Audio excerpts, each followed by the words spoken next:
자, 이제 수행자들께서는 수행을 마무리하시고요. 천천히 눈을 떠볼 건데, 자신이 수행을 마무리할 때에도 가부좌를 풀어도, 그리고 눈을 떠도 호흡에 계속 마음이 전향되고 있는지 한번 살펴보시겠어요? 마음이 흩어지지 않고 계속 호흡의 대상이 머무를 수 있는지. 수행을 잘하고 잘하지 못하고의 차이는 작은 차이예요. 수행의 주제를 얼만큼 계속 지속적으로 유지할 수 있느냐 없느냐의 차이입니다. 사실 수행자들을 이 비구가 돕게 될 때에도 간략히 얘기하면 그거예요. 많은 것을 요구하지 않습니다. 수행의 주제를 잘 유지할 수 있도록 격려하는 정도입니다.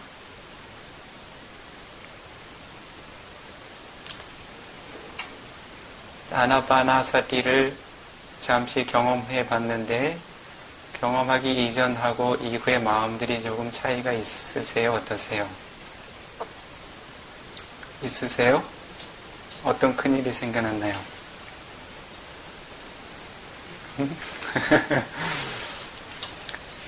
마음이 조금 더 고요해지셨나요? 네. 그렇게 됐다면 수행이 잘 됐다고 봐야죠. 네.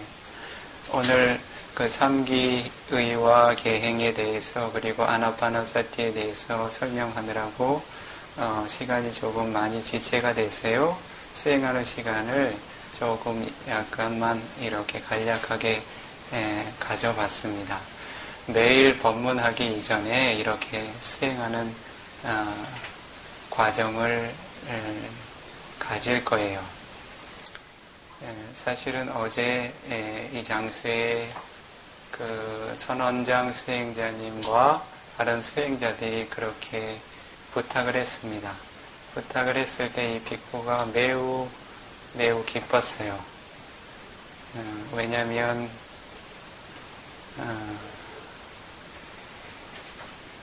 늘 마음이 고요하고 잘 모여있는 수행자들이 어떤 일을 하든지 가장 훌륭하게 해낼 수 있습니다. 법문을 듣기 이전에 수행자들이 밖에서 허겁지겁 와서 그리고 웃고 이야기하고 하면서 법문을 듣는 것하고 그 이전에 마음이 수행의 주제에 잘 머무르도록 마음을 잘 훈련해 둔 이후에 그것이 1분이 됐건 3분이 됐건 5분이 됐건 그 결과의 차이는 매우 다릅니다. 한번 경험을 해보세요. 일상의 일들도 마찬가지예요. 이 비구도 마찬가지입니다. 뭔가 한 가지 일을 해야 할 때에는 앉아있는 자세뿐만 아니라 가건 서건 앉건 눕건 간에 수행의 주제를 잠시 마음에 이렇게 지니는 훈련을 해나가고 있습니다. 그렇게 할 때 어떤 일을 하든지 그 일이 아주 원만하게 잘 돼요. 그것은 그 수행 자체가 그 일을 대신 해줘서 그런 것이 아니라 어떻기 때문에 그러세요? 그런 것 같으세요?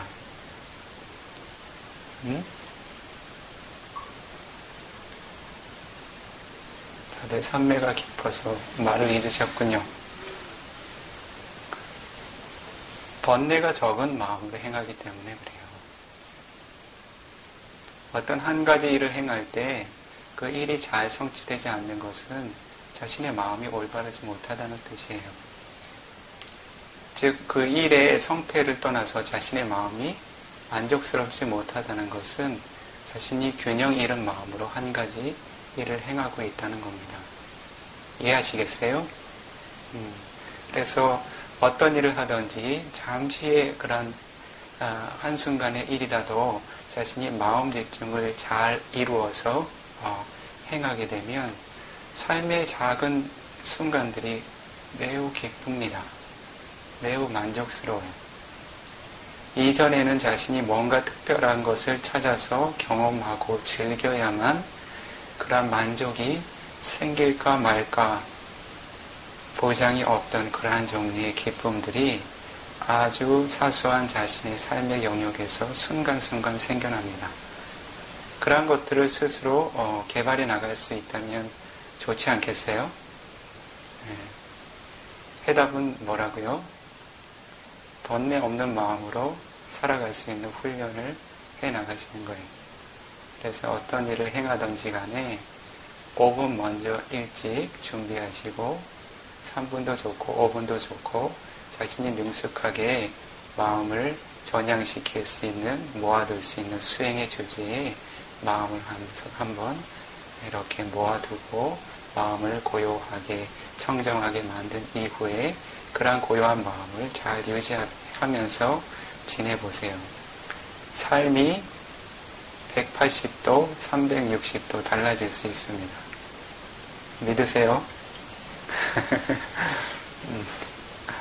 스스로 경험하시면 더 확신이 가겠죠.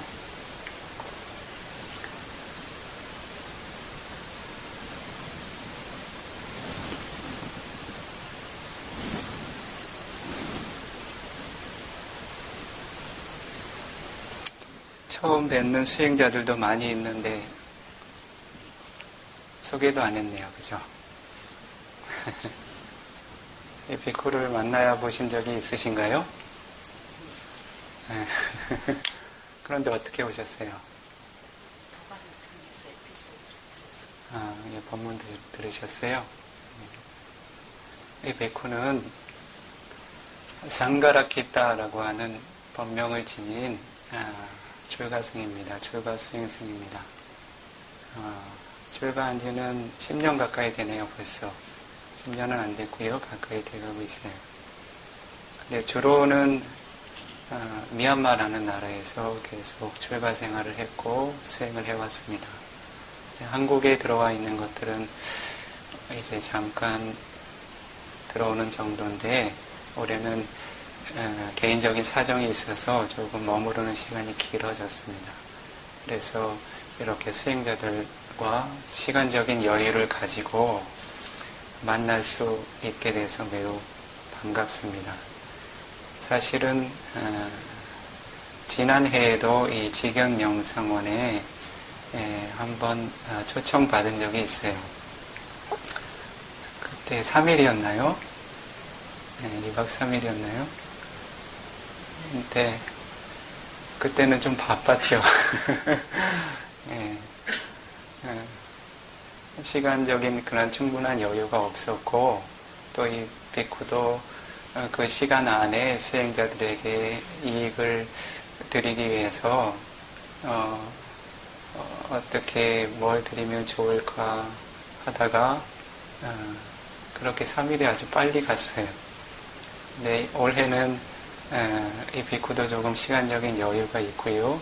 그리고 주변에 그 선원장 수행자님하고 다른 선한 벗들께서 이렇게 여법한 환경을 만들어 주셔서 이 비쿠도 마음이 조금 느긋하다고 해야 되나 여유가 조금 있습니다. 그래서 이 비쿠가 어떻게 특별히 무엇을 전해야 되겠다라고 하는 그런 특별한 한계가 가이드라인이 없더라도 이 비쿠가 수행자들에게 필요한 것들을 시간이 허락되는 만큼 조금씩 설해 볼게요. 이 비쿠가 지닌 이름의 의미는 아세요? 상가는 무슨 뜻입니까? 네, 승가라는 뜻이죠. 승단이라는 뜻이죠. 라키타는요?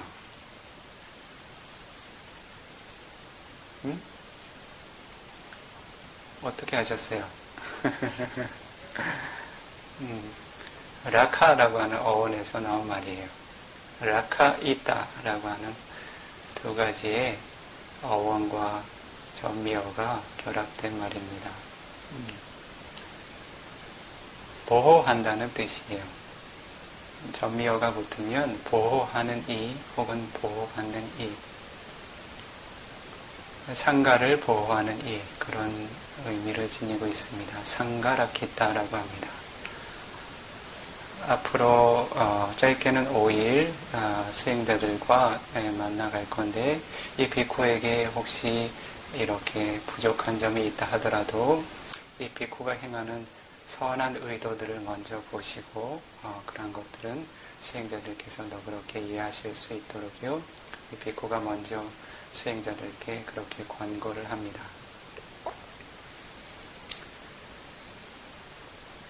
오늘은 시간이 많지 않으니까요. 수행자들께 어떤 법문을 해야 할까 좀 생각을 해봤는데요. 이 비쿠가 지닌 오래된 습관이 한 가지 있어요. 안 좋은 습관이 하나 있는데 아직도 잘 고쳐지지 않는 습관이에요. 안 좋은 것도 있고 좋은 것도 있어요.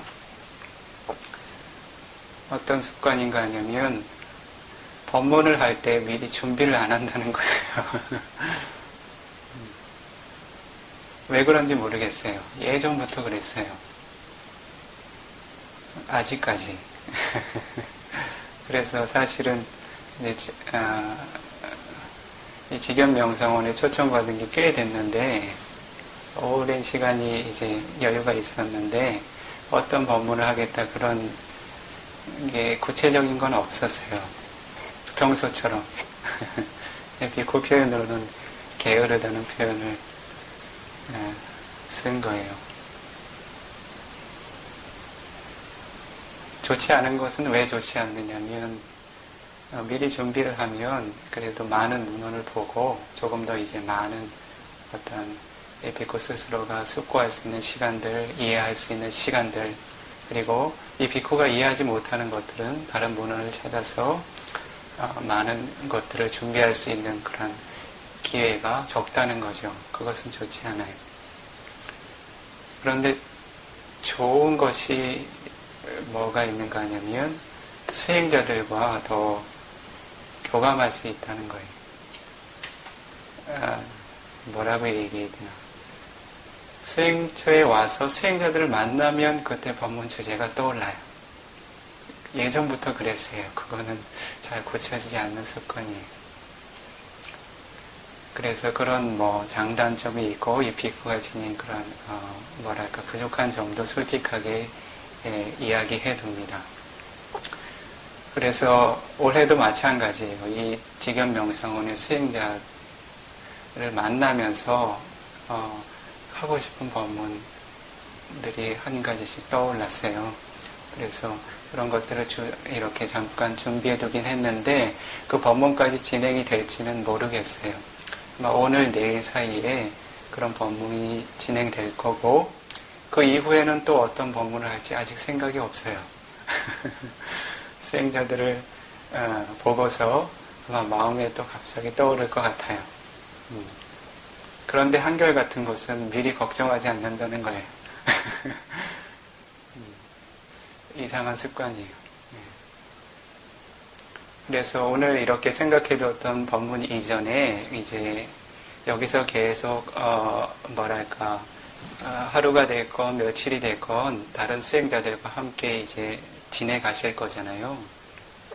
그때 이제 수행자들에게 그 필요한 어떤 공덕들을 이 비구가 조금 짚어가 보려고 그래요. 그래서 오늘은 이 법회를 시작하는 뭐라고 하죠? 문을 여는 법회를 뭐라고 하죠? 문을 여는 법문을 뭐라고 할까요? 입제 법문이라고 하나요? 그럼 너무 거창한데? 입제 법문으로 해두죠.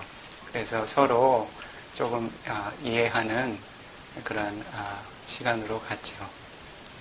갑자기 너무 어려운 주제들을 하면 또 부담될 수 있으니까요.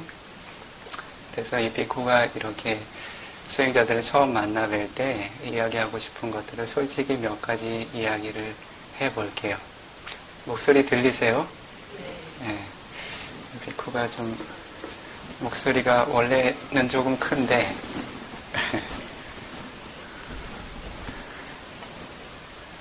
어제 이 직연명상원에 와서 하루를 보냈어요. 어제 오신 수행자들도 계시죠. 대부분 오늘 오셨고요. 그리고 이 명상원에서 계속 수행하실 분들도 아마 포함이 되어 있는 걸로 알고 있습니다. 그래서 이 비쿠가 어제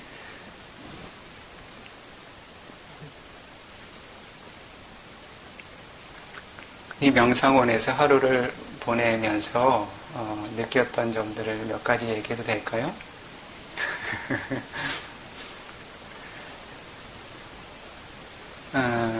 지견 명상원 어디서 봤는지 모르겠어요. 예불문에서 봤는지 이렇게 이 명상원에서 발간한 책자들이 몇 가지 있더라고요.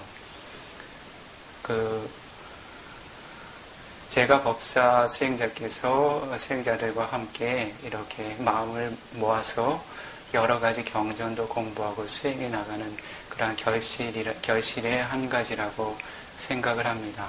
그런 활동들을 전에 간접적으로 듣기도 했고 또 여기 와서 실제로 확인하게 될 때 매우 기쁜 마음이 일어났습니다. 마음속으로 사두 사뿌리사 사두 사두 선하신 존재들이여 훌륭합니다. 훌륭합니다. 훌륭합니다. 라고 함께 이렇게 기뻐하는 마음이 생겨났습니다. 그때 한 기절을 보니까 지견 명상원에 대해서 냐나 다사나 마와나라고 하셨나요? 네, 아주 부처님의 언어로 아주 멋지게 해석을 해놨어요. 냐나 다사나라고 하는 냐나라고 하는 것은 지혜를 의미하는 것입니다. 다사라고 하는 것은 본다는 의미의 어근이에요. 다사나 하면 봄이라고 하는 명사형이 됩니다. 냐나 다사나라고 하는 것은 말 그대로 지견이에요. 마와나라고 하는 것은 수행이라는 의미고요.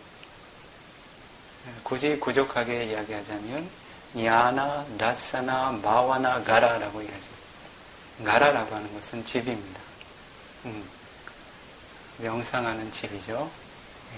명상원이라고 해야죠. 만약에 이곳이 큰 이제 뭐랄까 승원처럼 그런 정원을 갖춘 그런 규모 있는 수행처라면 이제 아라마라고 하는 말을 쓰지요. 그래서 냐나 다사나 마와나 가라 지혜를 보는 훌륭한 집입니다. 그래서 여기 오신 분들은 지혜를 보고 가셔야 되겠죠. 그냥 가시면 되겠어요? 그래서 지견 명상원에 초청을 받아서 하루를 지냈는데 솔직히 그 소감을 좀 얘기를 할게요. 청중들하고 가까워지는 의미에서 하루를 지냈는데 한 가지 없는 것이 있었어요. 뭐가 없었을까요?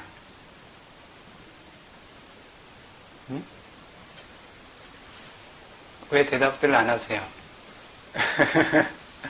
뭐가 없었을까요? 네? 불상? 아닌데.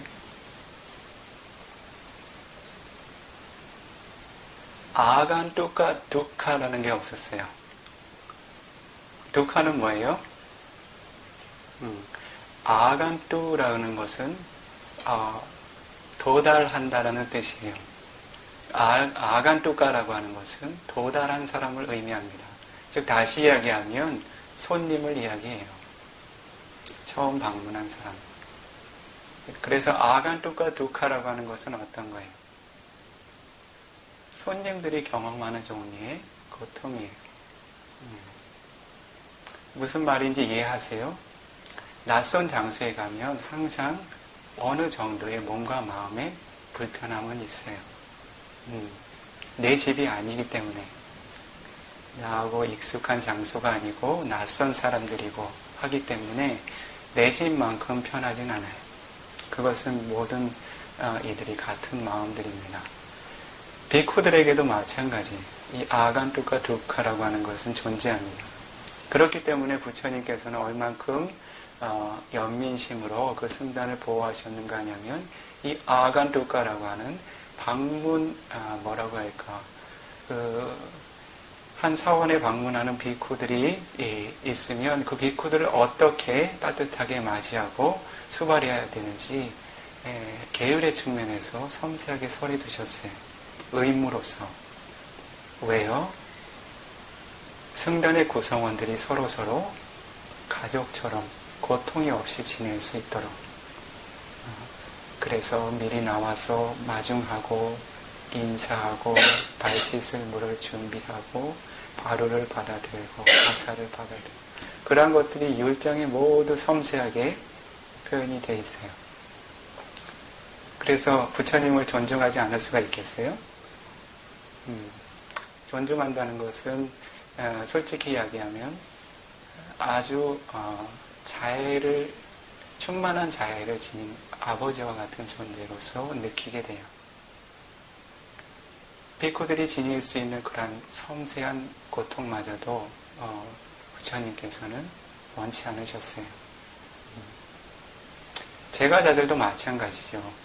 아무리 친한 사이라 하더라도 내 집이 아닌 곳에 가면 어때요? 마음이 자연스럽게 긴장하게 되어 있어요. 이렇게 불편하게 일부러 하지 않아도요. 아무리 이렇게 신경을 써도 불편한 것이 있을 수 있어요. 그래서 한 가지 없는 게 뭐가 없었어요? 아간뚜카 두카가 없어서 좋았어요.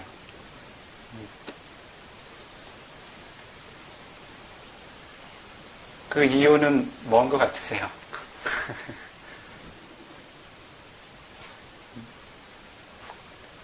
이 비쿠가 그 설법을 할 때 좀 시간적인 여유가 있으면 질문을 아주 많이 해요. 왜 그런 것 같으세요? 부처님께서 많이 묻고 많이 답하는 것이 지혜를 개발할 수 있는, 즉 지혜로운 이로 태어날 수 있는 분명한 조건이라고 그랬어요. 그래서 묻는 것도 좋아하지 않고 대답하는 것도 좋아하지 않고 관심도 없고 너는 말해라 나는 듣는다. 알고 싶은 것도 없고 그러한 이들은 이후에 태어났을 때 어떨까요? 이번 생에 아라하타 마카팔라 아라한의 도화과를 성취하면 아주 좋은 일이지만 그렇지 못해서 새로운 생애를 받게 된다면 어떡하겠어요? 지혜로운 이로 태어나서 빨리 지혜를 성취하고 싶으세요? 그렇지 않고 지혜가 더뎌서 천천히 다음 생 밀어두고 싶으세요? 응? 그러면 대답을 빨리빨리 하세요.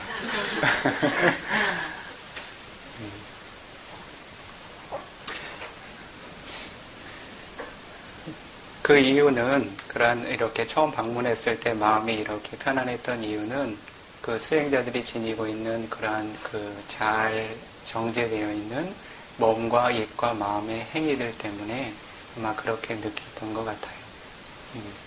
수행자들만이 지낼 수 있는 그 몸의 고요함, 그리고 언어의 고요함들, 그리고 마음의 섬세함들, 그러한 이익들이, 그러한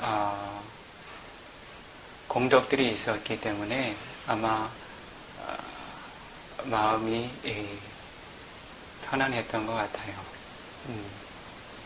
그래서 그러한 공덕을 이 비쿠가 마음속으로 함께 기뻐하는 마음을 지녔습니다. 수행자들께서도 당부하고 싶은 것은 이 장소에는 자신과 친한 이들도 있고 그렇지 않은 이들도 있고 때로는 사이가 좀 안 좋은 이들도 있을 거예요. 관계에는 항상 여러 가지 관계가 있습니다. 그런데 이 법 안에서 수행자들이 함께 만날 때에는 항상 가족 같은 마음으로 만나시도록 하세요. 이방인처럼 대하지 마시도록 하십시오. 그것이 바로 부처님께서 가르치셨던 방법이에요. 비쿠들이 서로 화합을 할 수 있도록, 그리고 비쿠들뿐만 아니라 사부 대중이 제가 수행자들 또한 법이라고 하는 공통 분모를 통해서 혈족을 이루고 가족을 이루고 있는 이들이 서로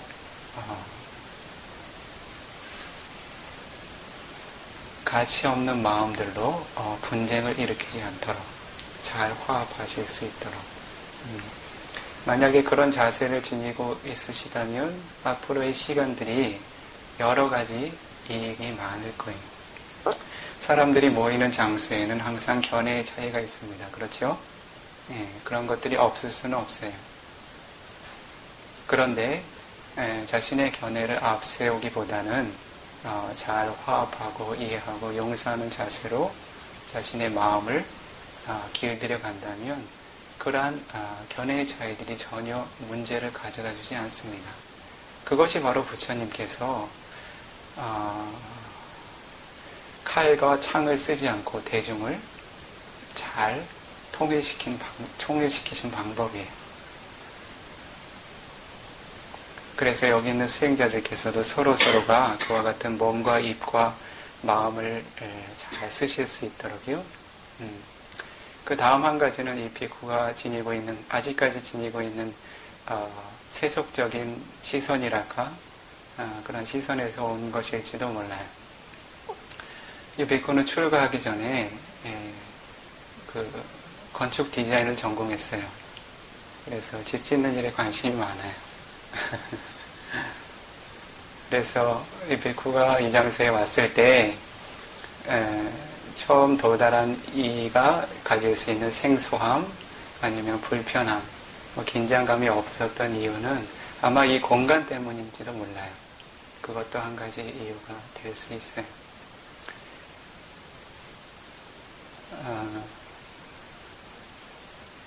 사람의 마음을 직접 읽을 수 있다면 좋겠죠.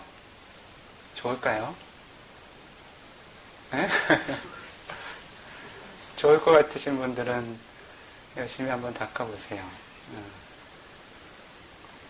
선정을 잘 닦으셔서 물질과 정신현상들을 잘, 내면과 외면을 잘 살피는 것이 능숙해지면 다른 존재의 마음의 흐름들을 역관해 갈 수 있을 거예요. 가능성을 얘기하는 거예요. 다 그렇게 하실 수 있다는 걸 얘기하는 건 아니에요. 그러한 지혜를 빠라찌타 위자나나 아비니아라고 합니다. 우리말로는 타심통이라고 하나요? 이 비쿠는 그런 능력이 없어요. 그래서 다른 수행자들의 마음을 살피기 위해서는 보다 주의 깊음이 필요합니다. 조금 전에 이야기한 것처럼 이전에 그 습성 때문에 때로는 그 공간을 보고서 그 공간을 소유하고 있는 이들의 마음을 살피기도 해요. 그것은 이 비쿠의 개인적인 습관입니다. 잘 생각을 해보세요. 대부분이 하나의 공간을 만들어낼 때 한 가지 분명한 의도를 가지고 만들어요. 그러한 의도가 없다면 그러한 공간을 만드는 그런 피곤한 일들을 행해 나가기가 쉽지가 않아요. 그렇죠? 집을 짓는 일도 그렇고 하나의 공간을 만들기 위해서는. 그런데 대부분의 사람들은 하나의 장소를 마련하기 위해서 어떠한 종류의 마음들을 주로 의지를 하나요? 생각해 보세요. 어떤 종류의 마음을 의지하세요? 아비담마 공부하신 분들 대답해 보세요. 어떠세요? 이 비쿠 생각에는 로바라고 하는 탐욕의 마음으로 공간들을 만들어 간다고 봐요. 조금 더 자신의 감각적인 측면들을 만족시키기 위해서 그렇죠? 보다 편안하고 보기 좋고 아름답고 거기서 그치지 않아요. 로바를 근간으로 하는 다른 종류의 마음들도 있어요. 마나라고 하는 게 있어요. 마나는 어떤 특성이에요? 교만하고 내세우려는 특성입니다. 자기가 드러나려면 어떻게 해야 돼요? 두 가지 방법이 있어요. 첫 번째는 자기를 높이기도 해야 되고 두 번째로 다른 사람을 낮추기도 해야 됩니다. 그래야 자신이 드러난다고 믿고 있어요. 실제로 그렇진 않아요. 교만이 지나칠수록 그 존재의 가치는 점점 떨어집니다. 하나의 공간을 형성할 때도 어때요? 이 비쿠 생각에는 그 로바와 마나 그 두 가지가 상당히 많이 작용을 해요. 아파트에 사시는 분들 있으세요? 아파트 인테리어 새로 하고 리모델링 새로 하면 어때요? 보여주고 싶죠? 그때 어떤 마음인 것 같아요? 어떤 선업의 마음이 생겨나는 것 같아요? 다른 거 특별히 없어요. 로바 많아요. 내 집이 네 집보다 낫다는 거잖아요.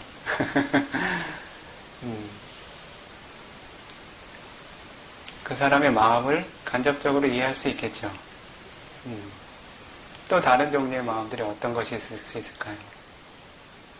이것은 미 비쿠의 생각이에요. 위힌사라고 하는 마음도 생겨날 수 있어요. 그러나 어떤 것이냐면 다른 존재들의 마음을 위축시키고자 하는 잔인한 특성이에요. 왜 다른 존재들이 위축돼야 내가 더 드러난다고 생각을 하고 있어요. 그래서 부다께서는 사람들의 마음이 위빨라사, 뒤틀려 있다고 말씀하세요. 생각해 보세요. 다른 존재들의 마음을 위축시키고 긴장시키는 것이 자신의 행복이 된다면 그것이 바른 행복이 될까요? 그건 아주 왜곡된 행복이에요. 그런데 대부분의 공간이 어때요? 잘 꾸미고 잘 하지만 자신의 마음은 어때요? 그것을 보고 와서 마음이 위축되고 그런 공간에서 지내지 못하는 이들을 위축시키고 어때요? 그런 마음 느껴본 적 없으세요? 친구 집에 갔는데 우리 집에는 없는 그런 것들 많이 있으면 어때요, 마음이? 이뻐서 싸도 부르십니까? 어때요? 마음이 힘이 빠지죠? 위축받는 거예요. 마음이 전달이 되는 거예요.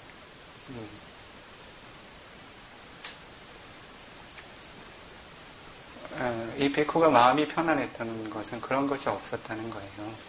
로바를 어떤 감각적인 그런 즐거움을 일으키는 그런 강한 어떤 대상들을 만나지 못했다는 거죠.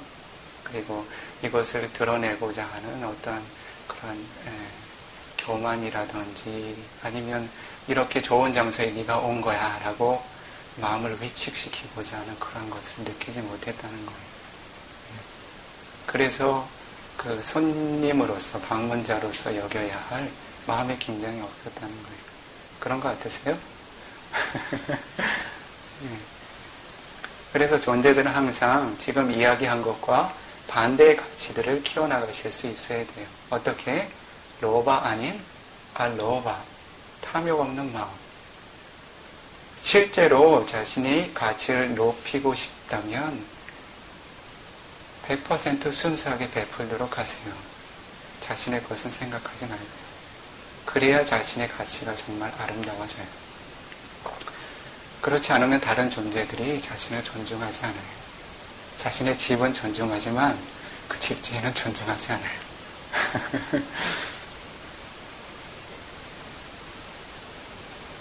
마나라고 하는 것도 로바를 근간해서 생겨나는 마음이기 때문에 마찬가지죠. 마나는 자기 자신을 아끼는 마음에서 비롯되는 거예요.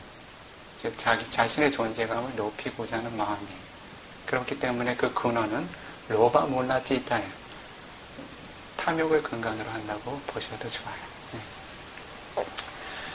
무힌사라고 하는 것은 어떤 것이에요? 잔인함의 특성이죠. 다른 존재들이 위축되기를 바라는 특성이에요.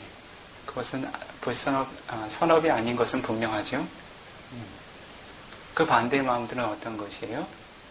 까루나, 연민의 마음, 메타, 자애의 마음. 생각해 보세요. 이 비쿠는 한자 성어를 예전에 입시 공부하느라고 배우긴 많이 배웠는데 많이 잊어버렸고요. 몇 가지 마음에 드는 것만 몇 가지 기억해 뒀는데, 역지사지라는 말을 굉장히 좋아해요. 나의 입장에서 항상 보는 거예요. 다른 사람의 입장에서. 즉, 다른 사람을 나의 입장에서 항상 고려한다는 거예요. 팔리어에서는 아따노 우빠마야 라고 하는 말을 써요. 나의 예를 들어서 본다는 뜻이에요. 또 다른 말이 있었는데, 사마 수카 루캄인가? 즉, 나의 고통과 다른 사람의 고통을 동일시한다는 거예요. 이러한 마음은 굉장히 가치 있는 마음들이에요. 그런 마음들의 핵심이 바로 메타, 까루나, 자애와 연민의 핵심이에요. 자신과 동일시해서 보지 못하게 되면 자신이 자신을 아끼는 것만큼 다른 이들을 아낄 수가 없게 돼요. 네. 그렇기 때문에 다른 존재들을 대할 때에는 항상 이와 같이 탐욕이 없는 마음들, 교만하지 않는 마음들, 그리고 잔인함이 없는 자애와 연민의 마음들, 그런 마음들로 대하게 되면 어떨까요? 다른 존재들이 아주 작은 부분에서도 정신적인 긴장감을 갖지 않는다는 거예요. 그리고 그들이 준비하는 어떤 외적인 조건들 또한 그들의 마음을 그대로 반영한다는 거예요. 동의하세요? 이 비쿠가 그 아비냐라고 하는 신통을 얻도록 직접 도와줄 수는 없지만 간접적으로 읽는 방법을 한 가지 가르쳐 드렸죠. 그래서 부처님께서는 한 존재를 알기 위해서는 주의 깊게 봐야 된다고 그랬어요. 그 존재들의 삶을 주의 깊게 살피고 오랜 기간 살피고 그의 언어가 앞과 뒤가 일치가 되어 있는지, 그의 행위가 앞과 뒤가 일치가 되어 있는지, 그의 행위가 진정 다른 존재들의 이익을 바라는 것들인지, 그런 것들을 주의 깊게 보면 그 행위의 주체가 되는 마음이 자연스럽게 인지가 된다는 거죠. 그렇죠. 모든 것에 우선하는 것은 마음이에요. 마음이 선행되었기 때문에 입과 몸과 입의 행위들이 이후에 업의 형태로 드러난다는 것입니다. 즉, 제타나라고 하는 마음의 행위 근원이 돼서 그것이 또 다른 마음을 움직이고 입을 움직이고 몸을 움직이고 있다는 거예요. 그래서 그 결과의 행위들을 보면 어떻겠어요? 원인이 되는 마음을 짐작을 할 수가 있겠죠. 그래서 한 존재가 자신이 가치 있는 마음을 잘 유지하고 있는지 그렇지 않은지는 자세히 주의 깊게 살펴보면 어렵지 않게 알 수 있어요. 주의 깊지 못하기 때문에 잘 그런 것들을 모르고 지내는 거죠. 그래서 그러한 경험들이 있었어요. 이 비쿠의 바람은 오늘 한 수행자께서 오셔서 이번 법회에 다른 지방에서도 여러분들이 오신다고 그런 말씀을 잠깐 전하셨어요.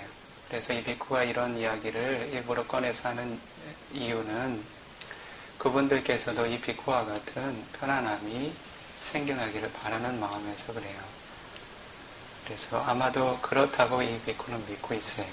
그리고 그러한 편안함과 긴장되지 않는 그러한 마음들이 돌아가는 날까지 계속 유지되기를 바랍니다. 그것은 다른 이유도 있지만 주된 이유는 그러한 마음으로 수행할 때 수행이 가장 장애가 적고 이익이 빨리 생겨날 수가 있어요. 그러한 이익을 기대하기 때문에 그렇습니다. 그렇게 하실 수 있겠어요?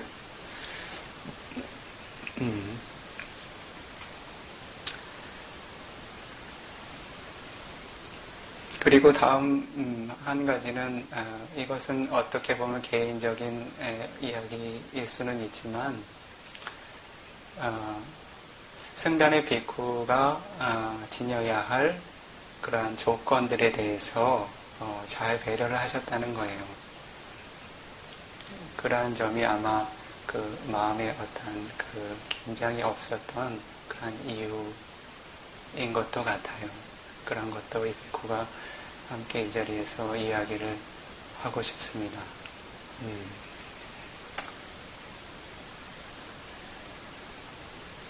비쿠라는 것은 뭘 의미하는 것 같으세요?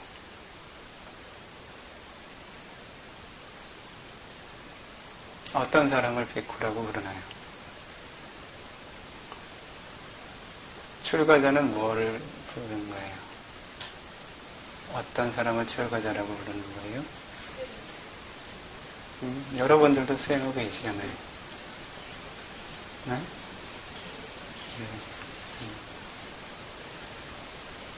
실제로 법의 측면에서는 비쿠라는 것은 존재하지 않아요.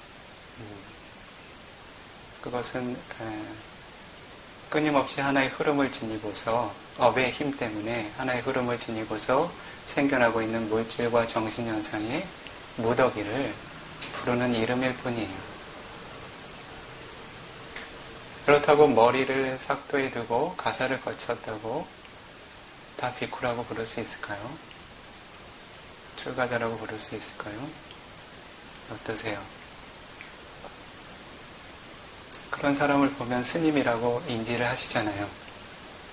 응? 실제로, 응?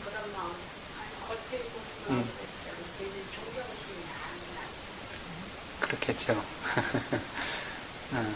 실제로 출가자라고 하는 것은 그가 지니고 있는 계행의 가치 때문에 그래요. 생각을 해보세요. 이 비쿠도 다른 비쿠 스님들도 마찬가지겠지만 한때는 한 부모의 자식이었고 그리고 속인이었어요. 제가자라고 해야죠.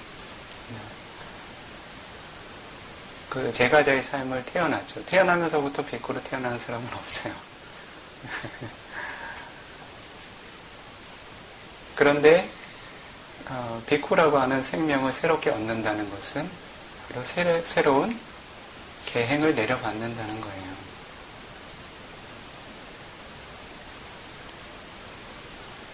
바꿔서 얘기를 해보세요. 생각을 해보세요.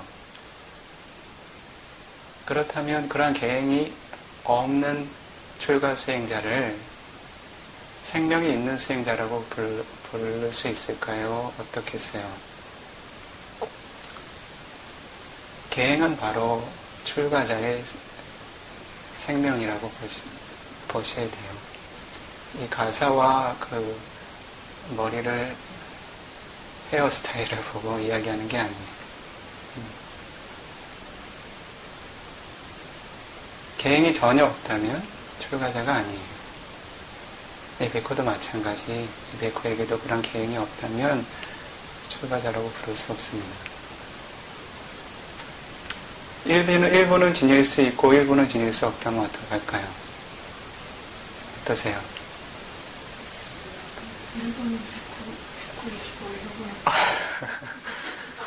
그럼 왼쪽이 비쿠인가요? 오른쪽이 비쿠인가요?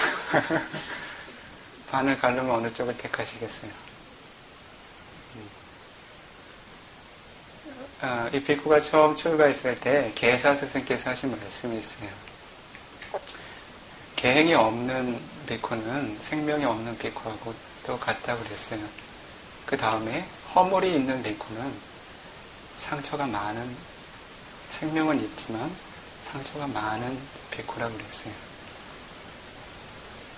겉으로는 좋은 가사를 읽고 머리를 단정하게 이렇게 삭도를 해두었다 하더라도 계행이 청정하지 못하면 어떡할까요? 몸에 여기저기 상처가 많은 사람들 보세요. 아름다우세요? 그리고 그렇게 몸에 여러 가지 상처가 많은 사람들이 몸과 마음에 활력이 있을까요?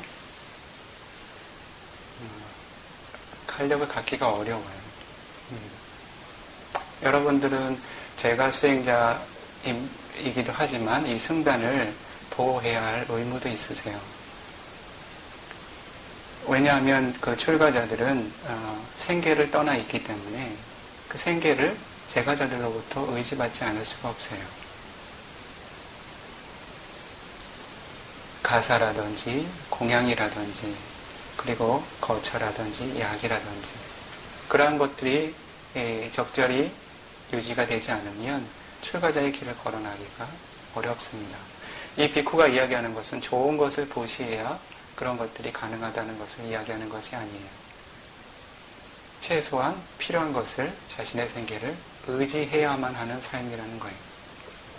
그러한 측면에서 제가자들이 바른 의식을 갖지 못하면 그 승단을 보호하는데 상당한 어려움이 있어요. 그래서 그런 측면에서 그 지혜로운 수행자들께서 이렇게 배려를 하셨기 때문에 아마 그런 편안함이 있지 않았나 싶어요. 세간적인 시선으로 보면 이 비쿠는 솔직히 이야기하면 여기 앉아 계신 수행자들보다 나을 것이 없어요. 나이를 봐서나 그렇죠. 그리고 뭐 세간적인 재물을 봐서도 그렇고 모든 것을 봐도 이 비쿠가 낫다고 생각하지 않아요. 그런데 이 비쿠는 수행자들을 만나게 될 때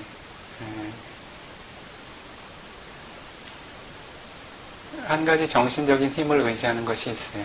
그것이 팔리어로는 위라라고 부릅니다. 위라. 위라가 무슨 뜻이에요? 응? 위리아는 무슨 뜻이에요? 상징력이죠. 위리아는 실제로 많은 의미를 지니고 있어요. 그것은 일반적으로 노력이라고 이렇게 이야기를 하는데 그 노력이라고 하는 의미 이면에는 많은 의미가 있어요. 위라라고 하는 것은 용기를 의미해요. 담대함을 의미합니다. 용감한 특성을 의미해요. 용감하기 때문에 힘쓸 수 있는 거예요. 부처님께서 어떻죠? 시하수다라고 하는 경에 어떻게 설해져 있는가 하냐면 잠시 한번 볼까요? 시호 비카웨 미가 라자 사야나 사마양 아사야 네카마디 비쿠들이여 짐승들의 왕인 사자는 해질 무렵에 자신의 거처로부터 나선다. 아사야 네카미도와 위삼바티 자신의 거처로부터 나와서 어떻게 위삼바티 하는 것은 자신을 잘 보기 좋게 단장한다는 거예요. 사자가 어때요? 헤어스타일이 잘 단정이 안 되면 어때요? 그 미용이 좀 봐도 떨어지죠. 깃털이 잘 서고 잘 위풍이 있도록 어떻게 혀로 하나요? 모르겠어요. 털을 잘 고른다는 거죠. 자신의 자리에 나와서 그렇게 한다 그래요. 위삼비도와 사만타 자투리사 아누윌로게디 그렇게 자신의 털을 잘 고른 이후에 사면을 바라본다 그래요. 그것은 어떤 의미예요? 어떤 방향을 통해서도 자신이 두려움이 없다는 거예요.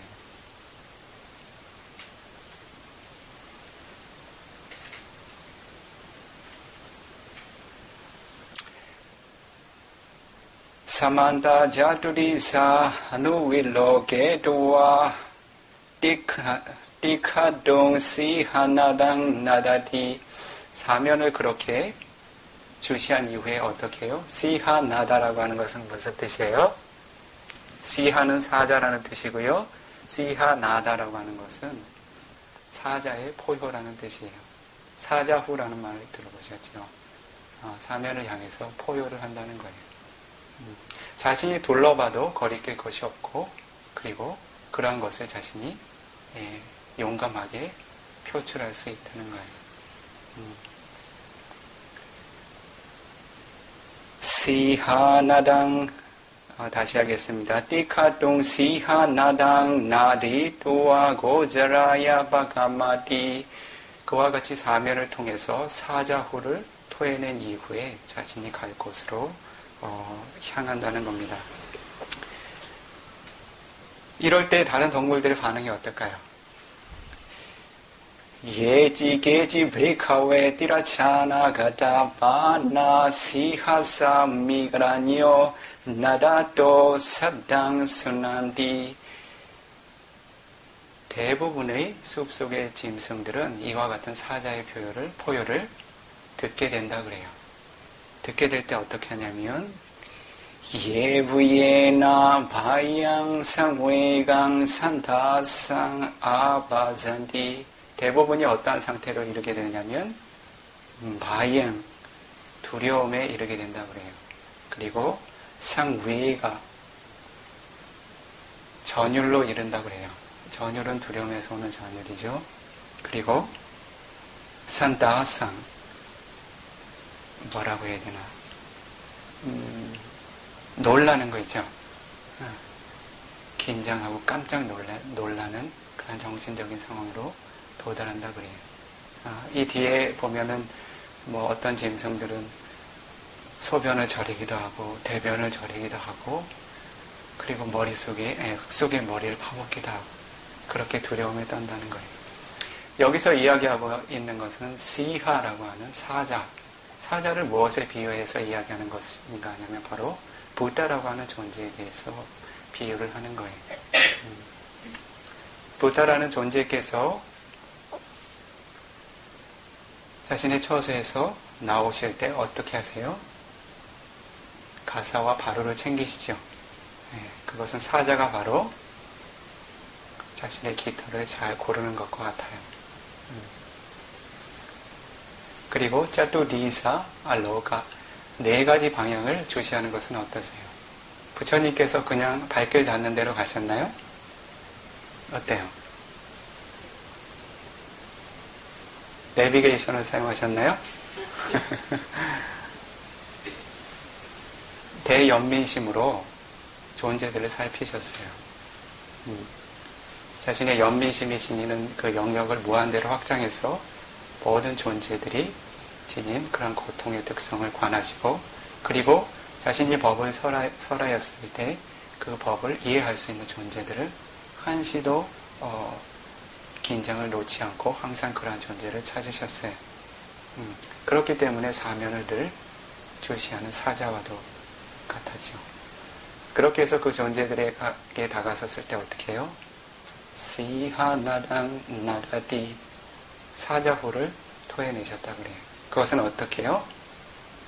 존재들이 항상하다고 여기는 것을 그대들이요 오는 항상하지 않다 무상한 것이다라고 사자후를 토해내셨습니다. 그들이 항상 집착하고 즐거워하는 그런 삶에 대해서 그것이 즐거움이 아니라고 사자후를 토해내셨습니다. 그리고 나라고 그것이 나이고 너라고 믿고 있는 그런 잘못된 견해에 대해서 그것은 나도 아니고 너도 아니고 자아도 아니고 자아의 나의 소유도 아니라는 사자후를 토해내셨어요. 부처님께서 그러한 설법을 하실 때 주저하는 모습을 보신 적이 있으신가요?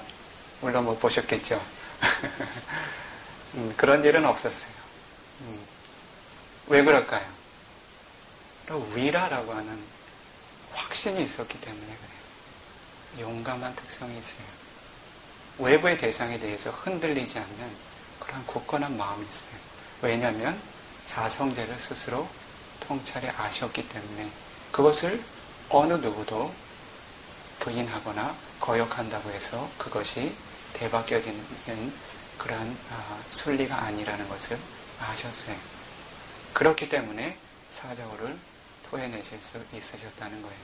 다시 이야기하면 이 비크가 이야기하고 싶은 것은 자신이 지니고 있는 공덕이 바로 자신의 힘이라는 거예요. 다시 이야기하면 자신이 지닌 계행이 그리고 수행이 자신의 힘이라는 겁니다. 계, 정해. 자신이 계율의 힘을 지니고 있고 삼매의 힘을 지니고 있고 지혜의 힘을 지니고 있다면 자신이 아무리 나이가 어리고 자신이 아무리 주변의 환경이 외부의 환경보다 우월하지 않아도 자신의 마음에 주눅듦이 없다는 거예요. 그것이 바로 위라라고 하는 특성이에요. 위리하는 힘써서 노력하는 그런 특성보다는 자기 자신의 확신에서 오는 용감한 특성이에요. 그럴 때 가장 양질의 위리아가 생겨나요. 억지로 노력하는 것은 한계가 있어요. 이 비쿠의 경험상으로도 억지로 노력하는 것은 분명히 한계가 있어요. 그러나 자기 자신에 대한 확신에서 오는 노력은 한계를 가늠하기가 어려워요. 고통이 없는 노력이에요. 그래서 그러한 공덕에 대해서 이야기하고 싶은 거예요. 이 비코가 어쨌든 이 장소에서 설법을 하고 수행자들을 만나기 위해서 그러한 일정을 수락했을 때에는 대중을 만나야 합니다. 대중을 만나게 될 때 상처가 많은 생명으로 만나게 되면 이 비코 스스로가 용감함이 저하되게 돼요. 몸에 상처가 많은 상태에서 이렇게 그 격렬한 전장터에 나가게 됐을 때 용맹함을 떨칠 수가 있을까요? 자꾸 자신의 몸을 들여다보게 돼요. 여기도 아픈데 저기도 아픈데 그런 마음의 상태로는 자신의 힘을 100% 끌어내기가 어려워요. 제가 수행자들도 마찬가지예요. 제가자들은 오히려 외적인 경쟁이 많잖아요. 다른 사람들보다 항상 나아 보이고 싶어 하잖아요. 더 성공하고 싶어 하잖아요. 그런데 자기가 원하는 만큼 그렇게 대준하냐면 그렇진 않아요.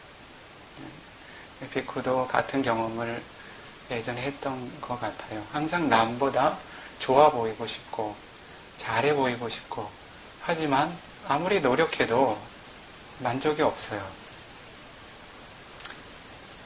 그것은 왜 그럴까요? 자기 자신에 대한 확신이 없다는 거예요.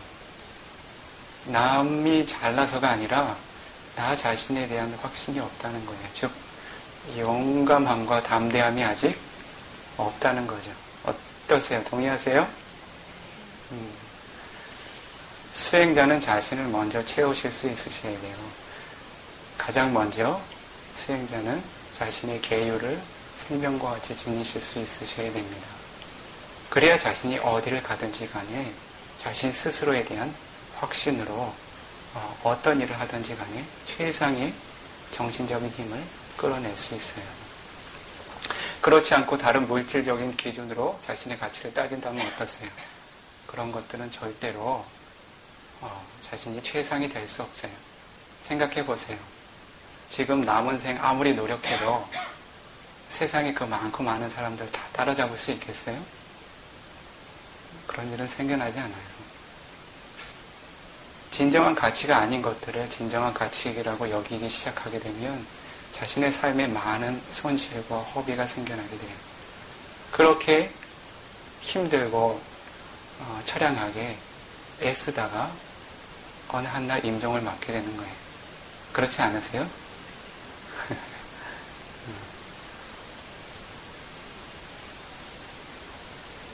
이 비쿠의 가까운 부모님을 시작해서 보게 되면 크게 다르지 않아요. 그래서 수행자들은 가장 먼저 자신의 계행을 생명처럼 여기고 그리고 사마디를 자신의 굳건한 보호막으로 삼으셔야 돼요. 그래야 세간의 법들에 대해서 담대한 용감한 특성들이 생겨납니다. 그렇게 했을 때 자신이 실제로 빛을 발하기 시작해요. 어디에서도 자신이 느끼지 못했던 자신의 빛을 스스로가 느끼게 됩니다. 그러한 것들은 바로 자신의 공덕을 기반으로 해서 자신에 대한 확신으로부터 오는 용감함을 경험한다는 거예요. 그래서 한 가지 이야기하고 싶은 것은 이 비쿠뿐만 아니라 언제든지 이 비쿠는 이 장소에 계속 이렇게 지내려고 오진 않았어요. 어느 한때가 되면 다시 이 빅후가 지내야 할 장소로 갈 겁니다. 어떠한 그 출가 수행자를 의지해서 법을 구하게 되든지 간에 그의 생명을 잘 보호할 수 있는 마음가짐들을 미리 가져두시도록 하세요. 그래야 그로부터 가장 힘이 있는 법을 전해드릴 수 있을 수가 있어요. 마치 부처님께서 어떤 계행과 어떤 번뇌에 오염도 없는 그런 완전한 용감한 특성으로서 온 존재들에게 법을 설하셨듯이 그러한 허물이 적은 존재들이 설하는 법은 수행자들에게 더 많은 힘을 가져다 줄 수가 있습니다. 대략 이러한 요소들 때문에 이 비크에게 그런 고통들이 없었던 것 같아요. 그래서 그런 것들을 처음에 이제 서두에 수행자들에게 이야기를 하면서요. 지금 이 장소에 있는 수행자들도 그런 공덕들을 함께 경험하실 수 있는 그런 기회가 되기를 바라는 의미에서 간략하게 아까 뭐라고 하셨죠? 무슨 법문이요? 입제. 입제하고 회제 이틀 빼면 3일밖에 없는데요. 입제 법문을 좀 마무리 짓도록 할까요? 이제 4시간 넘었거든요. 그래서 이와 같이 바른 법을 주의 깊게 전해 들으신 훌륭하신 공덕행의 원인으로 이 자리의 모든 수행자들이 몸과 마음 항상 건강하고 안전하며 오랜 수명 누릴 수 있기를 구족히 채워진 계행과 그리고 마음 집중과 지혜의 힘으로써 가장 용감한 특성으로 가장 높고 특별한 법을 장애 없이 원만하게 성취하실 수 있기를 기원합니다.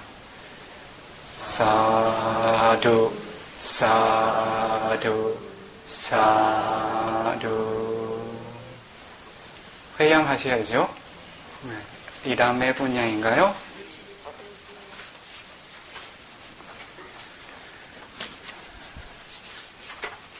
이람의 분량 아사와카야 와항 호두.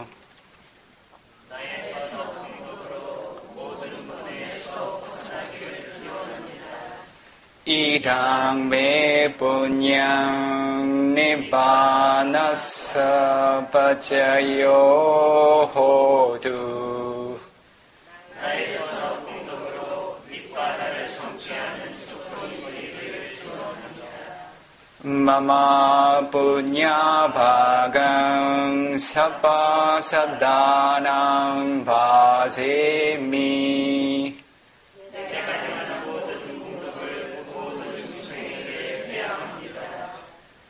대사베 메사망 분야 바강 라반두.